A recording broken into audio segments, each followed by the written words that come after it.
Hey guys, welcome back to another episode of Black Coffee, Honey, and Grits. And ladies, we are the Black Coffee, our lips drip with honey, and sometimes we got a little bit of grit. We've got sass, class, and all that ass, y'all. And today, it's the National Women's Day of Rest for Black women. Who knew? So today, we're going to talk about mental health hacks for busy Black women. I'm Dr. Jamesia, the nurse practitioner extraordinaire. I'm also your intermittent fasting and mindset coach, YouTube influencer, speaker, author, all the things, and 1/3 of Black Coffee, Honey, and Grits. And I'm going to pass it on over to you, Carmel. The mic's yours. Hello, everyone. I am Coach Carmel. I am your whole food, plant-based, vegan, fitness, and nutrition coach, and I'm here to encourage everybody to add more plants to your plate. And Maisha, go for it. Hello, everyone. I'm Maisha, and I don't have a large intro anymore, so carry on. So what's going on, y'all? Tonight, we're going to talk about mental health hacks for busy Black women and the importance of rest and peace and taking some time for yourself. We're also going to touch on today the significance of December the 2nd. We're going to, of course, pass that up to this one right here. She's like a walking encyclopedia. I don't even know how she does it. But anyway, I really like this topic today. I really do, because this happens to be the Monday after Thanksgiving. And we put a lot into that day. We, as in Black women, I know I do. And I know it's generational. We've done that. Now, I don't know that every Black woman does, but I know a lot of us do. And sometimes we forget to just take a moment and pause and take a deep breath and spend some time taking care of ourselves. And so, y'all, this Thanksgiving, I was really feeling overwhelmed. I had a great time. I did. But there were moments when I felt like I could just lay on this floor right here in the middle of the kitchen and lay down because I'm tired. I'm exhausted. So I did want to talk about some of that, and how was your weekend, and how was Thanksgiving, and what was your favorite thing? What tell me about it. So for you, Maisha, I know you spend your time a little bit different, but tell me, how was your weekend and how was your holiday? Yeah, so I'm all like power to the people, so I don't do Thanksgiving. I've never liked Thanksgiving, even as a child. So thankfully, well, not thankfully, we don't have to do that particular day anymore. And so but the compromise was that we would still have some of the food, because my youngest was like, I still want a big meal. I was like, fine. For the record, I do not generally enjoy cooking large meals because it is overwhelming and it is a lot to do. And I don't do it alone. My children are involved in the process of cooking. You will not find me in a kitchen cooking for tons of people all by myself. So they were shredding cheese and they were cutting potatoes. And it's like, if you want to eat this food, you are going to be a part of this process. That's how this is going to work. So then that was okay, but it was still a lot to do. And it didn't matter like when I started. It doesn't matter when I started. It always seems like you run out of time. And I so dislike eating at 7 p.m. I didn't like it when we went to my grandmother's house and did it. I don't like it now. So we ended up eating at like 7 p.m. But the fun was that I made 2 chickens, because I'm not doing turkey. And I'm not doing turkey. So I made 2 chickens and had them in a Pyrex glass pan, if you will. And not putting my science hat on, the pan was really hot, and I wanted to add some water to it. So when I went to add water to the pan, it set on fire in the oven. And then the glass broke underneath the chickens. So then I turn off the oven, take the whole rack out, and then there's all of this like speculation. Is the chicken still good? Can we still eat it? Is there glass in it? And my children, who will never be deterred from eating, are like, it's just large pieces. Nothing needs. We can just cut off the top of the chicken there, and it'll still be good. And my brother and his wife are there, and my brother's like, because the mac and cheese was on top. And my brother's like, but is the macaroni and cheese okay? And it's like, yes, the macaroni and cheese is fine. He's like, all right, then we're good. So that was the fun. The smoke alarm went off, had to open the door, fanning the smoke detectors, and here's me going, and this is why I abhor cooking all of these large things, like not my thing.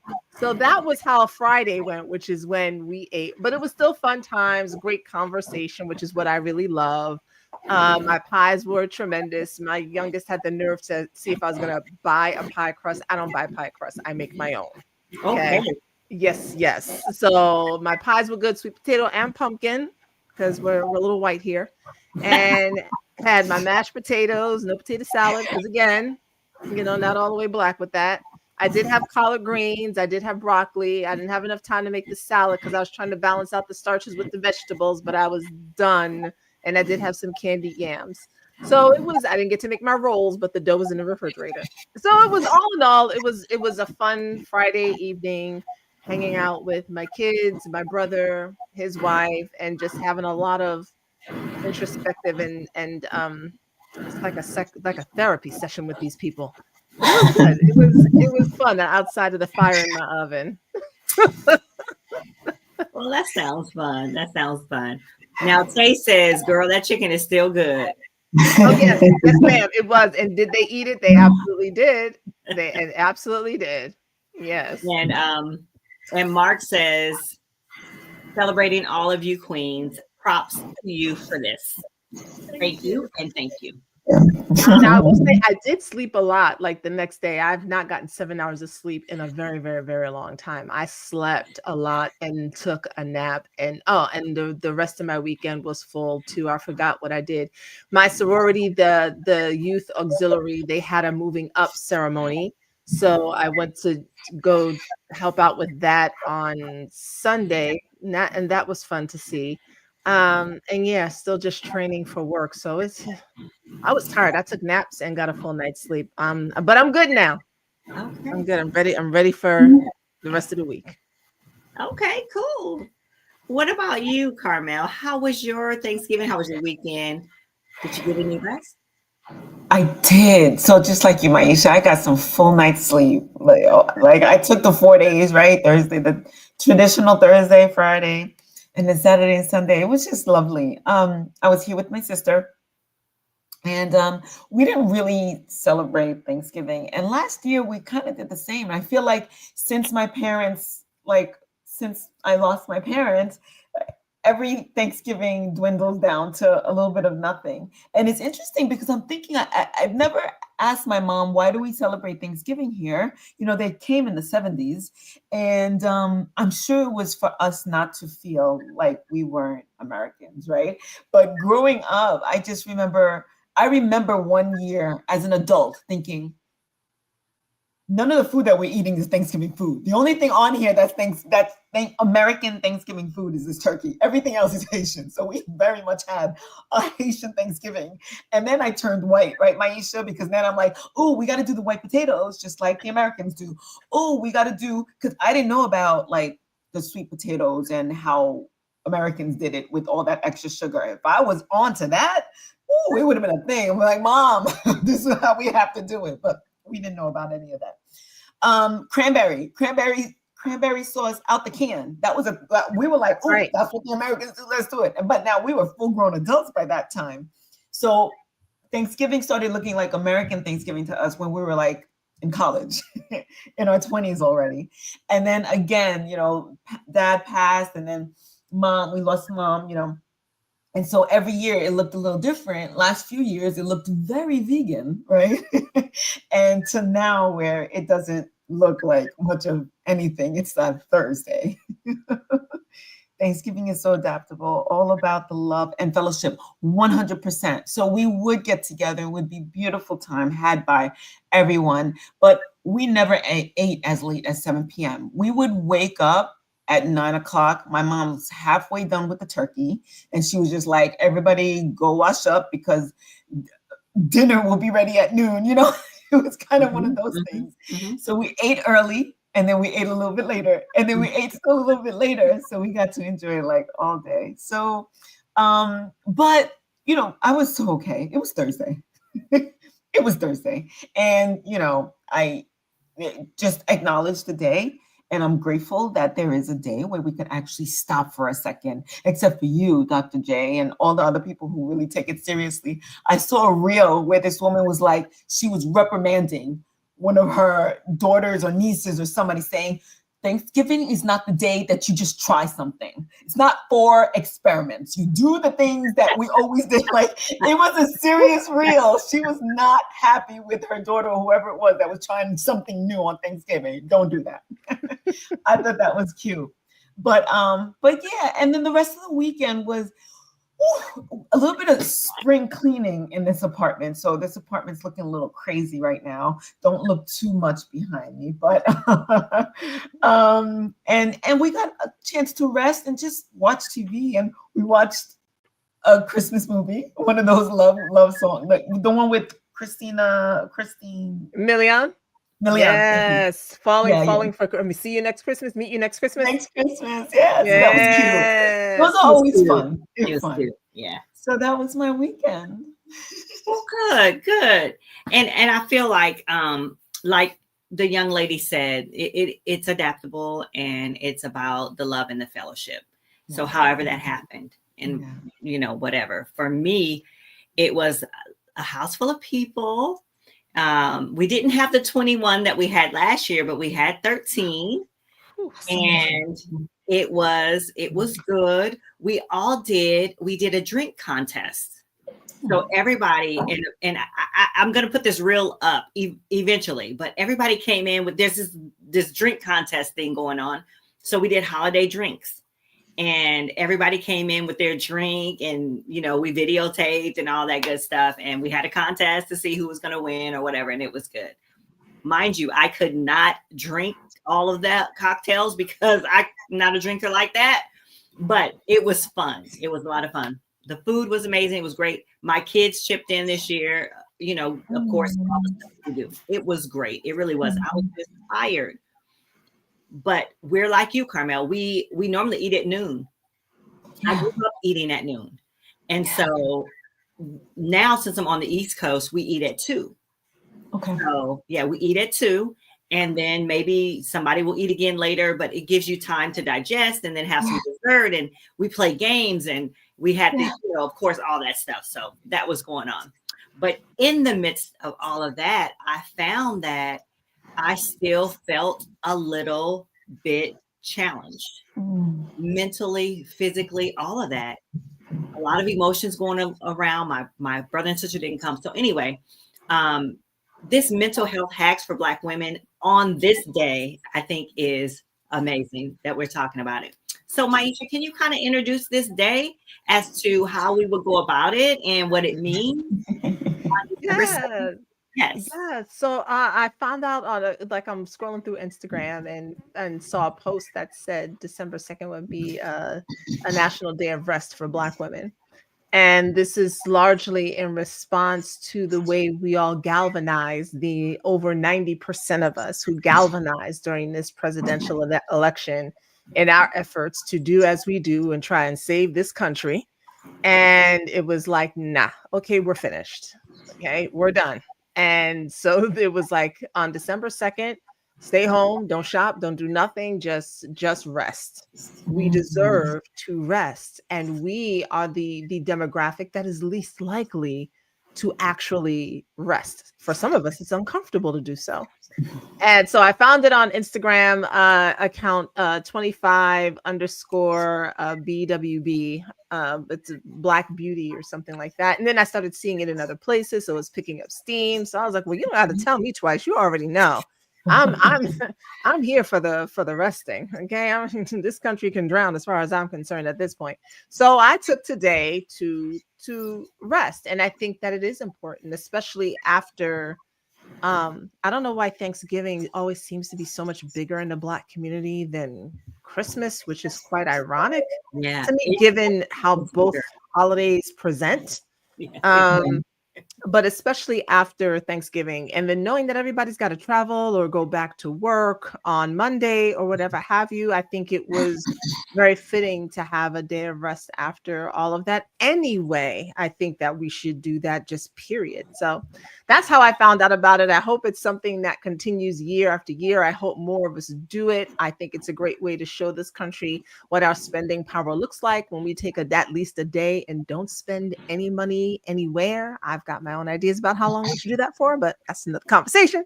But that's what today is. So today is the National Day of Rest for Black women. I don't know officially who started it, but it goes along with mental health hacks. Yeah, absolutely. So I just want to ask all of you, what are some of the first signs that you notice that your mental health or your self-care needs attention? And I'll start with you, Carmel. First signs that I feel like my mental health needs attention. When I start questioning my life, like what are you doing? Why are you living this way? What is all this about? That's when I know that, I need to take a deep breath and just understand that I'm going through something right now, and just give myself a little bit of grace for not to sound so, typical or whatever, but just to kind of like say, just to recognize and acknowledge that something is not aligned with my spirit, and for me to take notice, because they don't last for me. When I look around and I feel like that, I just kind of like make small resolutions in my mind, in my heart, and I keep it moving, whether or not they get resolved. I feel like it's important to acknowledge it and not to push it and suppress it. Okay. What about you, Maisha? What are some of the first signs that your mental health needs attention, or that you need some more self-care? When I'm enraged and every human pisses me off, and when I find myself feeling like I'm in a depressive state where nothing's working out, oh my God, woe is me, everything sucks. Either one of those two let me know that I need to take a pause for the cause. But lately, it's been more of the when my fuse is really short and I can feel it inside of me, I know that I need to go and do something for myself. Yeah, I agree with both of you. The acknowledgement is good, and it's huge, especially for busy women, to acknowledge like, okay, something's off here, something isn't right. I need to take care of myself. And noticing again, when we have that short fuse, when we have that irritability with everybody's pissing you off. For me too, more than anything, for me, when I'm checking myself on my compassion, on my love for my fellow man, when my fuse is short, that's when I take notice.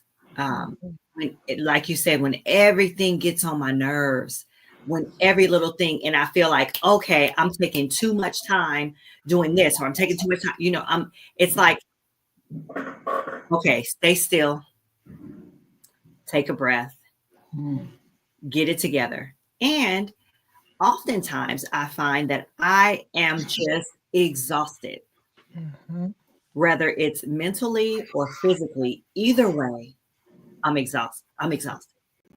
Yeah. So I take notice. That's when I know when I am not compassionate, when I am not that overly touchy-feely, wanting to help, wanting to fix types of things, that I'm stressed. I'm overstressed. My mental health is just going over the deep end.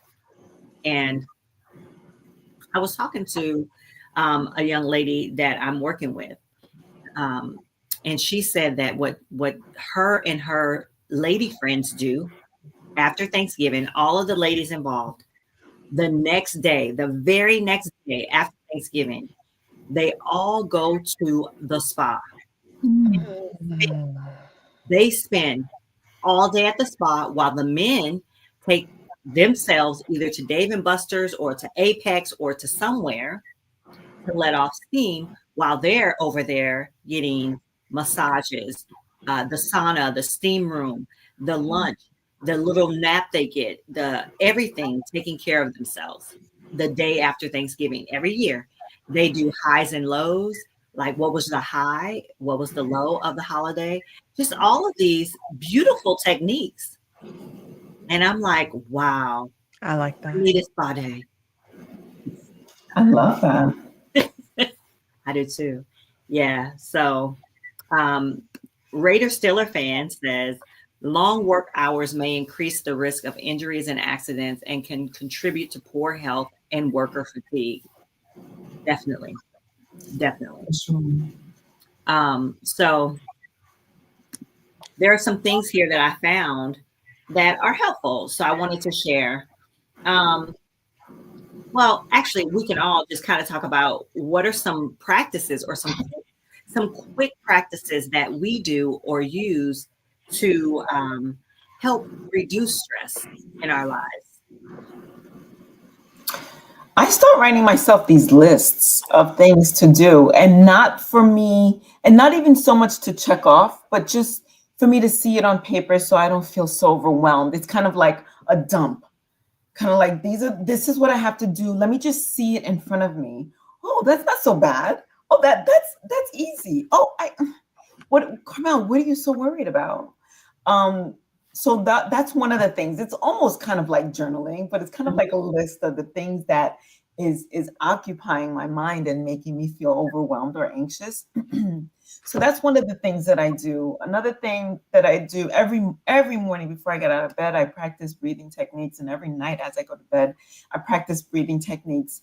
And I've said it before that, you know, it takes a lot for me to get upset or to care about certain things. Like I feel like I have this sense of nothing is really urgent if someone is not dying. Like it's not an emergency unless someone is literally dying. And I work in an industry where somebody can be, right? Like construction workers can be. And and I'm not quite sure where that comes from. I'm not sure if it's because I got started in multi-level marketing when I was just in my late 20s and early 30s and read all kinds of self-help books. I'm not sure if it's just my disposition. I'm not sure if, I don't know. Sometimes I feel like I need to care more. But I feel like I have a really good sense of balance and control, and grateful for it. But when I do feel anxious and everything, I feel I revert back to the breathing and the dumping and the journaling and listening to music and moving my body, going out for a run. I can attribute a lot of that too, because I'm constantly exercising and exerting a lot of energy. So there you have it. Yeah, breathing is amazing. It's amazing what a good breathing technique can do when you're up here. Yeah. And you need to just kind of come down some. Yeah. So what about you, Maisha? I think as Carmel was talking, this is my pad that I keep right next to my computer so I can write stuff down as well as I remember it, so I can go, oh, okay, I'll just cross it off as it gets done and I feel better about it. Yeah. Pretty much almost everything that Carmel said. Self-pleasure for sure. Throw that one in there as a stress relieving technique. The breathing, meditation, dancing, moving, shaking out my body, watching the Christmas rom-coms is like such a fun thing for me to do. And it's just like, let me just transport myself into this little idyllic world, this corny ass world for 2 hours. And it's like, oh, and then I come out and I just, I'm just feeling better, even though I know the whole storyline for all of them now, but it's still fun. It's still fun to watch. So that's something that I'll do as well when I feel like I'm feeling stressed. I'll just shut everything down. And whatever needs to happen is just going to have to wait, because if I try and do it while I'm stressed, chances are greater that I will approach a person wrong or I'll make mistakes. So better for me to kind of retreat, get it together, and then move forward. Yeah. That's good. For me too, the journaling, the meditation, and sometimes I have to cry. Yeah. I Yeah. just have to cry, Yeah. get some tears out, and Yes. it seems like it just cleanses me, and it makes room for me to breathe again. Yeah. I just have to let it out. Yeah. Sometimes I don't want to. I don't want to. It's like I don't want to cry right now because I don't know how long this cry is going to take. I don't know if it's gonna take too long. And don't look at yourself in the mirror because it's going to take longer because you're going to be looking crazy. That is true. Yes, and it's like a double-edged sword because sometimes I look in the mirror and I will talk to myself, to my younger self.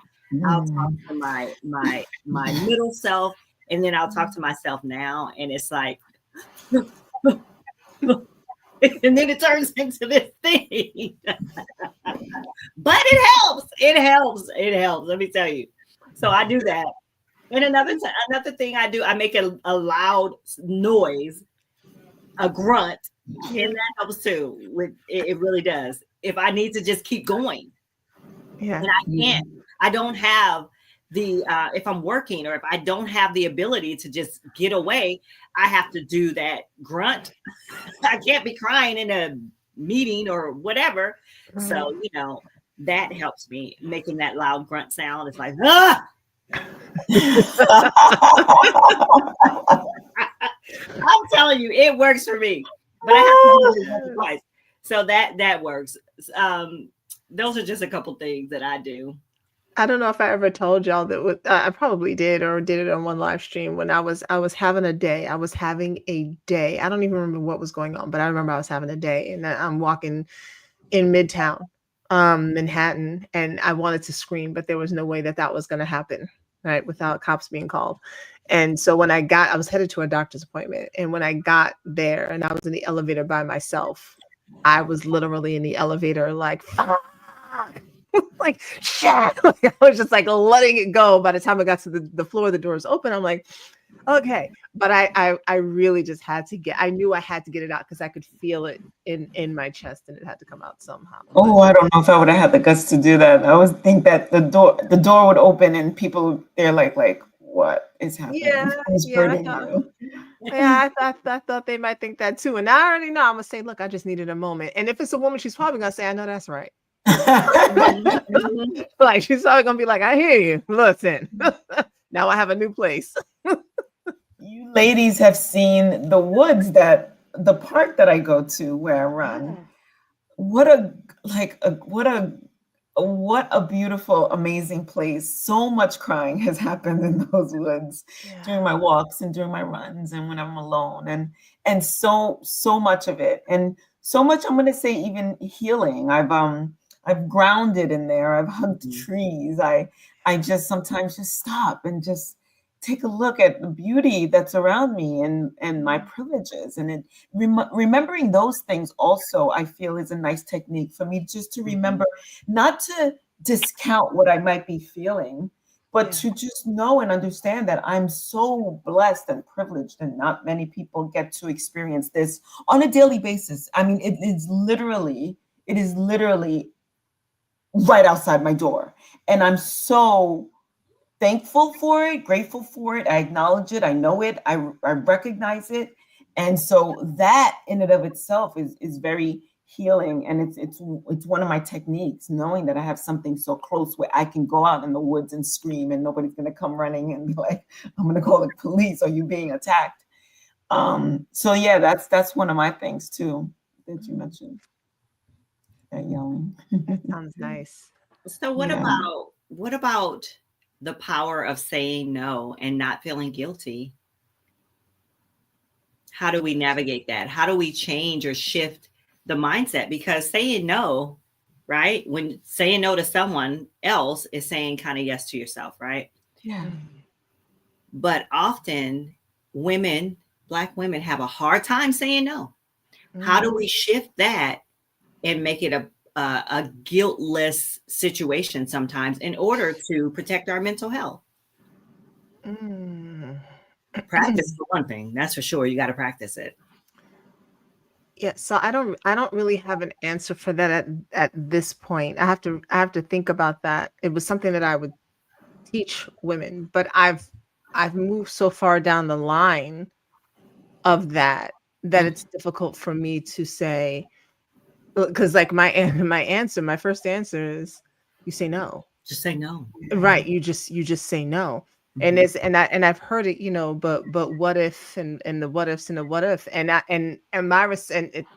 my response to that at this point is kind of like, I don't give a fuck.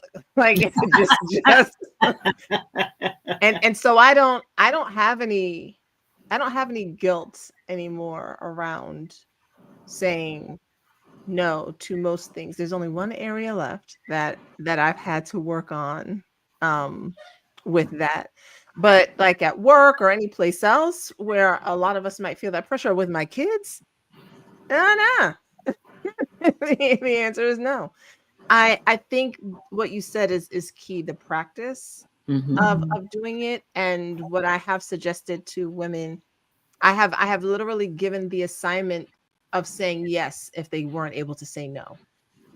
So like you said, saying no is saying yes to yourself. Mhm. If saying no felt like too hard a starting point because it felt mean or not nice, Mhm. then my assignment for them would be, well, you have to say yes to everything that it is that you want to do. Mhm. Yes, thank you. I'd like that. Yes, for me. Yes, more, please. Yes, I'll Mhm. take that.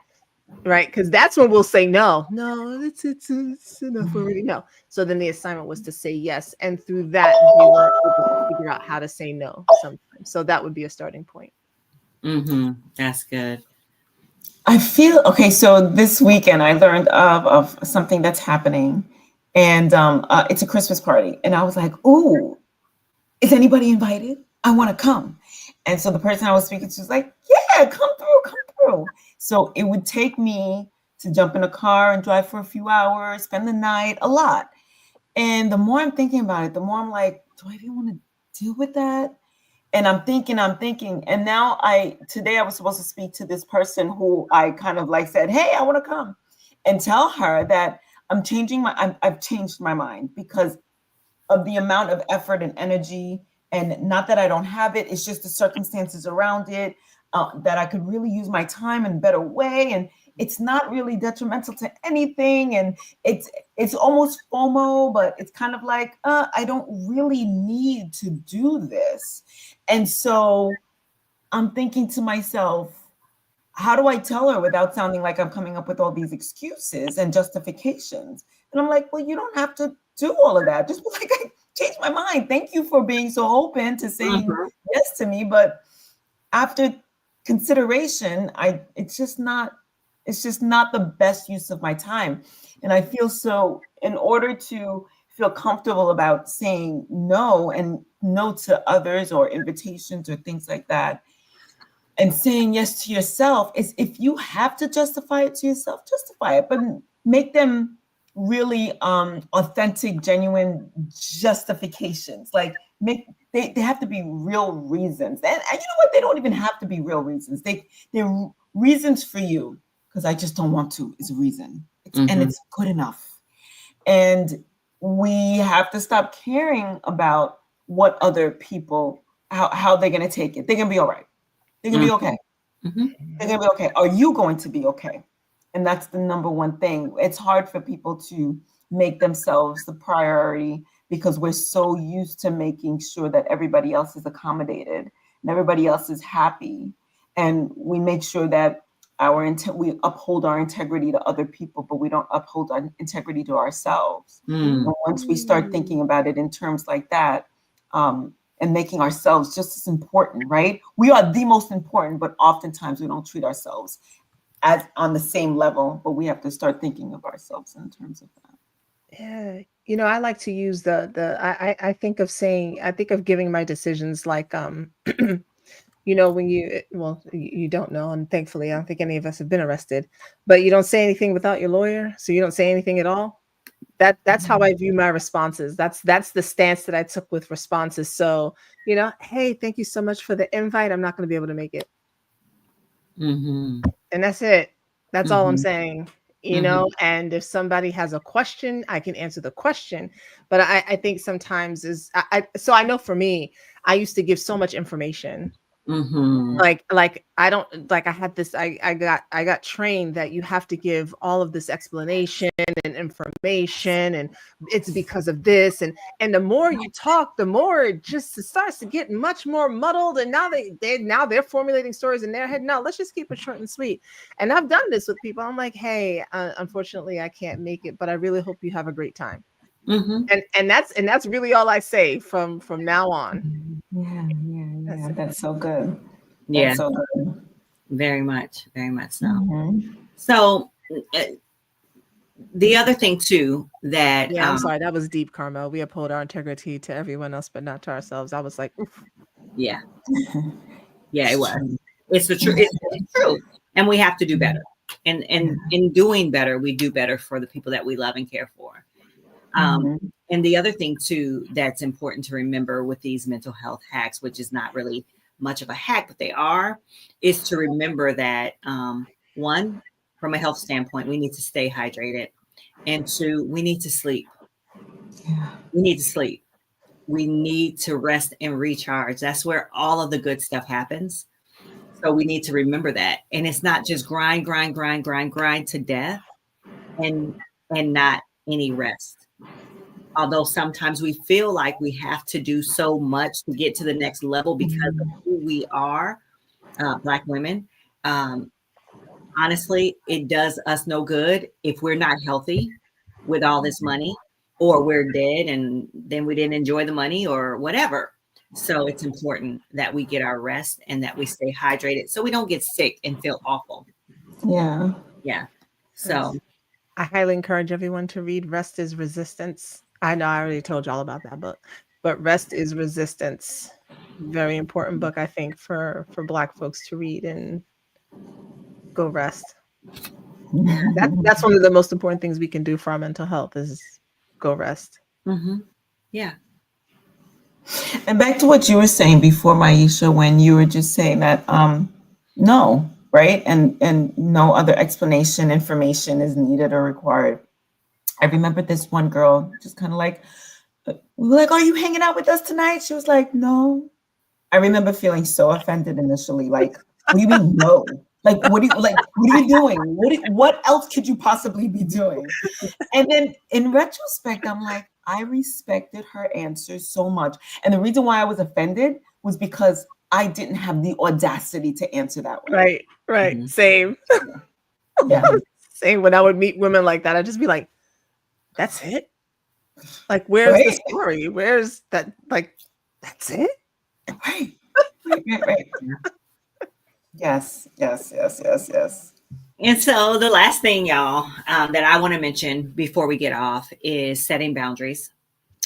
Boundaries within your home, within your safe haven, within your room, within the place that you rest and have relaxation. Do not bring in work. Do not bring your phone in. If you're off work, don't answer the call. It's going to be okay. Don't feel like you have to answer. If it's the weekend and they call you, don't answer. Set boundaries. You're important, I promise you. But if something happened, they're going to replace you. Yeah. It's going to get done. Yeah. Yeah. Oh, that's good. Except for me during this season, because when you're working for 4 months, it's really hard to not, because everybody's like at you like every day. But once I'm finished, then no, don't call me. But even then, you could set boundaries within all that, Maisha, right? I do, and I have. I even had I had someone give a client my phone number. Now I have a phone number specifically for work, and some client reached out to me, and I was like, what the hell? And I had to talk to the tax pro, and I was like, don't give my number to clients. They can email me. Like, what the? So yes, I do have some boundaries that are set around that. And it's funny you mentioning that, Dr. Jamisa. Who was I talking to? I don't remember who I was talking to. But we were talking about the difference between boundaries and rules. I don't think it was y'all. Was it a live stream? But boundaries are the reason why I think boundaries are so difficult is because they require us to be responsible. So a rule is, you're not going to make me eat that, or don't give that to me. So the rule depends on someone else's behavior, whereas the boundary depends on your behavior. And the boundary is, no, I'm not going to eat that. Right. And so for a lot of people, it's easier to try to impose the rule on someone else and try and modify their behavior, which we can't ever really actually do. We try our best with children, but even still, they have their own ways of being as well.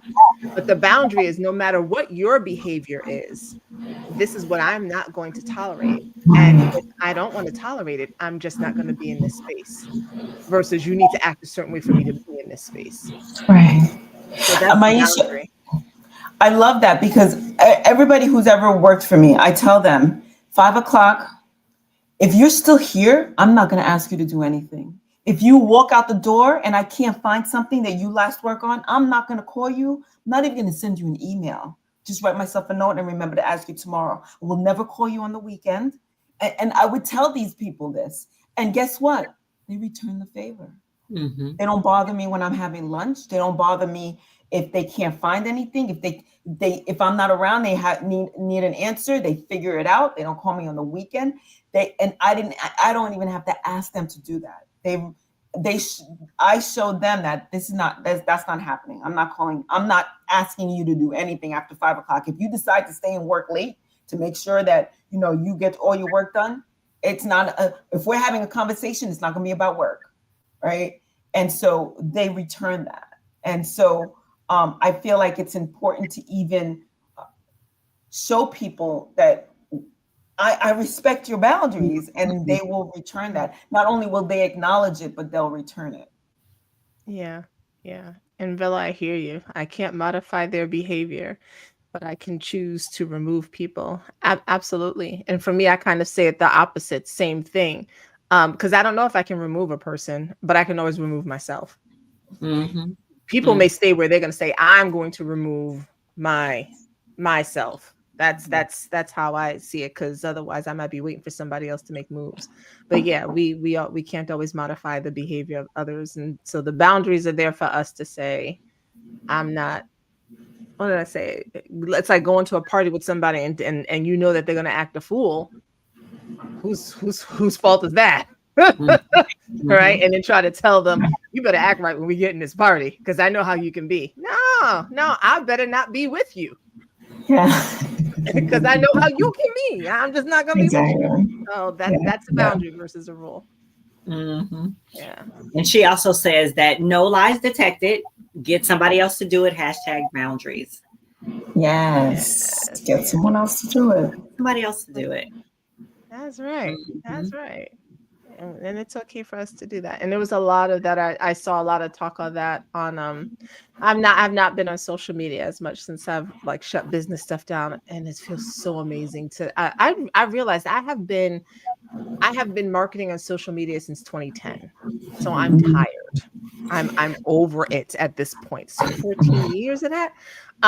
But there was a lot of conversation about people being able to set boundaries. And I experienced some of that in my own family, because there were ways of being that children should be. And, sometimes ways that my grandmother was just like, hey, stop that. And I would have to pause my child and say, tell my grandmother, that's not how this works here.